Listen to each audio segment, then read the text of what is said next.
আরে স্নান করে তো কেবল আমরা খাওয়া দাওয়া করলাম, তা এখন তো হবে না, একটু বসো তোমরা। ও দিদি বাড়ি আসো নাকি? কিরা ডাকে গো আবার? এই তো আমি ওটা ভিক্ষা করতে আইছিলাম। তা কি করবো, উনি বসো।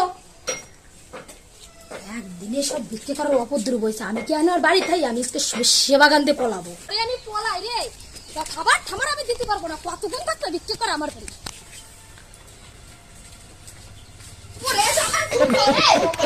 তোমরা কারা?